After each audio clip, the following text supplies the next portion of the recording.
Thank you. Good afternoon, everyone. Thank you all for attending. As you can see, not quite as fancy as the last slide, it's quite black and white. But today I'm just going to be giving a short discussion about ethical hacking, as well as the ethical and moral aspects associated within the topic. My name is Aanish, as earlier introduced, and I'm currently a university student in my final year of my bachelor's degree in cybersecurity. And I look forward to briefly exploring this topic with my own interpretations of this area. So, a quick overview of what I will cover today, starting off with briefly defining ethical hacking and outlining its essential elements, followed by then delving into why it is an important factor, especially in modern society. After that, I will explore the ethical and moral considerations surrounding this field, also moving forward, shortly going over a couple examples of real-world case studies to better understand how ethical hacking works in practice, followed by a public view and a point of observation from my own personal experience within this area. Finally, I'll wrap up with some concluding remarks and open the floor to any questions. To begin with, ethical hacking involves the authorized probing of computer systems and networks to uncover and identify key security vulnerabilities. Its purpose is to strengthen security measures and help highlight significant points of concern, not to maliciously exploit those outlined weaknesses. Ethical hackers also operate within a legal framework with permission from system owners to ensure no real harm is done to the affected networks. With the quick introduction out the way, I'd like to quickly analyze the importance of ethical hacking as it plays a critical role in our digital world. With the increasing reliance on technology, both domestically and commercially, the protection of data is also a primary risk factor for all organizations. The prevention of cyber attacks is also largely assisted by ethical hacking, as patching and resolving any highlighted security vulnerabilities earlier rather than later further strengthens the overall cyber defense of a network. As well as this, many vulnerabilities would remain undiscovered without ethical hacking, hence allowing organizations to stay one step ahead of malicious threat actors and adversaries. Moving on to addressing the ethical and moral aspects within this vector and the key controversial issues faced with modern hacking. The most largely discussed topic to begin with, ethical hackers are obligated as part of their work to obtain informed consent before conducting any testing, as they are expected to follow responsible disclosure practices and policies, ensuring vulnerabilities are reported and fixed rather than exploited. Balancing the necessity for security with an individual's right to privacy is also a constant challenge for several reasons, such as diverse stakeholders where multiple individuals are involved, legal and regulatory framework that vary between countries regarding privacy, ethical dilemmas that may arise when cybersecurity measures such as information collection encroach on personal privacy, as well as maintaining general transparencies about cybersecurity practices and building trust within a community. To illustrate how the ethics of ethical hacking works in practice, I'll quickly break down a relevant case study, in particular a certain update to the popular website creation software WordPress in 2018, wherein an update that allowed for social media adaptation and integration instead leaked users' social media credentials and in turn led to Twitter account takeovers. The ethical and moral obligation of Baptiste Robert during his discovery led him to disclose this incident directly to Twitter, using the appropriate communication channels rather than exploit this vulnerability or use this knowledge for misuse. Moving on to an example of an unethical case study, we have an infamous incident in 2015 wherein a Lithuanian threat actor falsely doctored fake companies. By using reputed official brand names of computer manufacturers in Taiwan, he and his co-conspirators were able to coerce employees who regularly conduct multi-million-dollar transactions into paying out over $100 million between the years of 2013 to 2015. Visibly contradictory to the previous case study, the primary involvement taking place in this example shows how an unethical approach, although lucrative, can cause impactful harm both financially and economically to an industry. After receiving a court verdict to prison time and forfeiture of the stolen money, a notable point could be made that despite being unnoticed for 2 years, the crime was eventually uncovered and exposed in its entirety, regardless of scale. Slightly touching on from the last segment, I would also like to shortly discuss the disadvantages of ethical hacking from my own point of view. The most prominent drawback of these being the legal obligations and lawful responsibilities that need to be exercised throughout any kind of engagement, given the sensitivity of accessible information and boundaries set by acts and policies as well as a pre-specified scope. Similarly linked, if completed unethically, a perpetrator could potentially be motivated by monetary benefits to criminal engagement, whereas a more ethical approach to the same situation may not be rewarded at all, as seen in a lot of cases. Finally, information disclosure and vulnerability management actions taken from an organization are also undesirable. Even after a well-documented vulnerability report and assessment, a company may choose to reduce a spotlight onto the problem despite public opinion. The final area of ethical hacking I would love to share is my own personal experience within this topic and my own findings resolving around my own moral navigation of the landscape. Through various hackathons and CTFs, I have learned through first-hand experience how engaging and benefiting the community of cybersecurity in general currently is, at least through the events I attended. Given the nature of ethical hacking and its dangerous potential, I was surprised to find the friendly and cooperative accommodation for others in the same area, regardless of background or level of skill, making it a very mentally positive space despite the technical challenges found in most hackathons.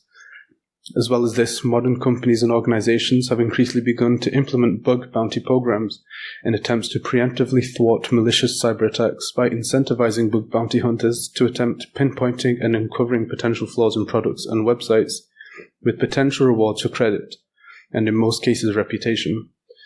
The final point I would also like to bring awareness to is the capability of becoming an ethical hacker with almost no formal or paid education. Given the vast variety of resources and courses available online, introductions into cybersecurity have become an extremely easy gateway into becoming an ethical hacker, giving the determination of the participant, which is something I found myself through websites such as TryHackMe and HackTheBox, with both websites being extremely helpful in understanding complicated topics and mentoring through common challenges in an interactive and easy-to-understand way. In conclusion, ethical hacking is a vital tool in our digital security toolkit. It ensures that our system and data remain safe in an increasingly connected world. Although myself still a novice, I encourage you all to consider the ethical and moral aspects of this field as you all move forward in your own careers. I would like to also take this chance to advertise my search for open roles within cybersecurity for post-graduation, as I'm actively looking for positions within which I can grow and learn, as well as any skill projects within which I can gain more technical practice and experience. Thank you all for listening on your time. I'll now open the floor to any questions.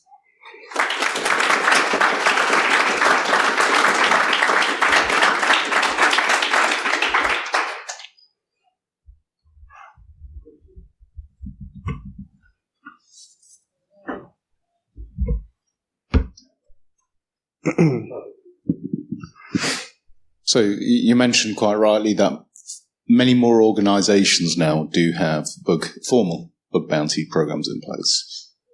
I've certainly seen amongst corporations sometimes there's a degree of nervousness when it comes to how do they handle interacting with a security researcher. Is there any particular advice that you would give to any security researchers in things they should just think of as they're reaching out or interacting with a company to try and disclose a potential issue? Thanks for the question. So I have actually spoken to people working at companies that host bug bounty programs, such as HackerOne is a big one, for example. And through multiple surveys and just interviews in general, they've said that they do prefer more informal approaches because they can find, for example, as a security researcher, for them to just go to a company and say, here's this vulnerability, will you give me money? It's quite an unethical approach and not as desirable for like a managing director of a company to deal with.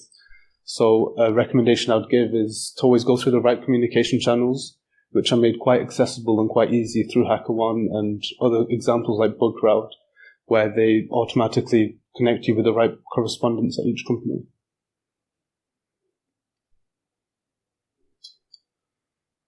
Did you engage with the HackerOne or the BugCrowd, yeah. Initially, before you begin your engagement? So yes, as part of my university studies, I have also taken like ethical hacking courses myself. And one example I was given by my lecturer was to try and engage in bug bounty programs myself. Just simple ones like cross-site scripting. And I found myself on HackerOne. I'm not too sure how much I can disclose given the sensitivity of information, but HackerOne, for example, is very easy to use and very easy to get in contact with. So given my working with that company before, I was able to contact them about this talk and see if I can get information from them, see how they would respond to bug bounty programs and how they view it as an ethical dilemma.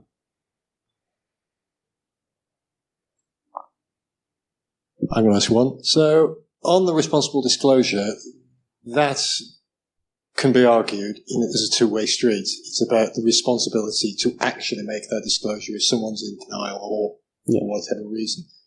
I'm not going to ask you for the definitive answer, but what's your take on that balancing act that you have to play if you're doing vulnerability research and you find a vulnerability? I'll give an example. The Bluetooth locks that we heard of earlier in the other tracks, when they got stonewalled by the manufacturer, but they've gone and published anyway.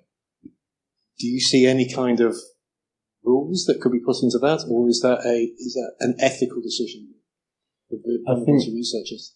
So thanks for the question. I think it is like you said, a two-way street where both the researcher and the organization, the afflicted organization, they're both responsible equally, both for disclosing the vulnerability and making it publicly known as well. For example, similar to the example you gave yourself, users of the product may be affected personally, and they have every right to know if what their information has been attacked or made vulnerable.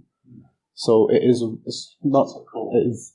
don't think it would be put in writing like an act, like on the GDPR, like it could be do this, that, but it is quite an ethical decision and the right decision, in my opinion, at least. Thank you. Anyone else?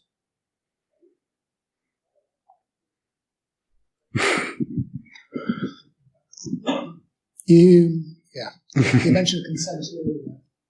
If this third-party program is that being consent assumed by the site owner, and if there's a third-party program that is still well within the same.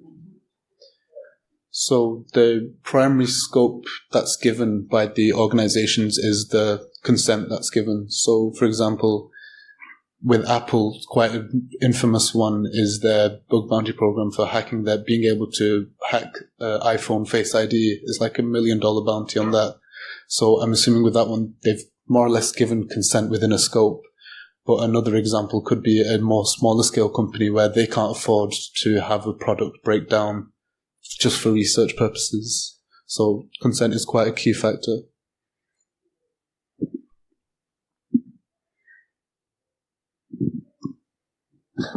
One more. A bit of an off-topic one, more personal for yourself. I noticed you mentioned Hack the Box and Try Hack Me. Do you have any recommendations for rooms or CTFs on either of those platforms?